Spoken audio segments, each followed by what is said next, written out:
also stands for Ollie, which is me. P is for Plato, the student of Socrates and teacher of Aristotle, who is still in authority 2,500 years after his death and also pretty much invented the university.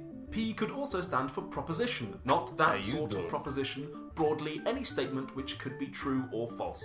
Q is for qualia, the subjective states of experience. For instance, when you run your hands across something smooth, it feels like something to you to do that.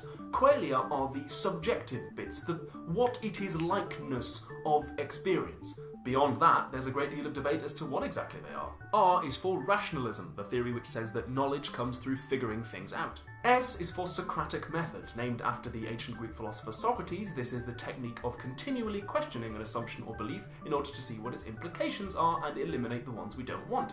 T is for thought experiments, imaginary scenarios that philosophers construct in order to see how our concepts and intuitions operate in circumstances beyond the normal.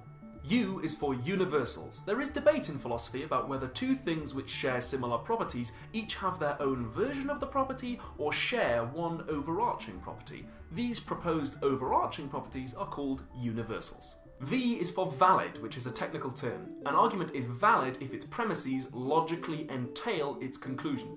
Note that just because an argument is valid doesn't mean that it's true.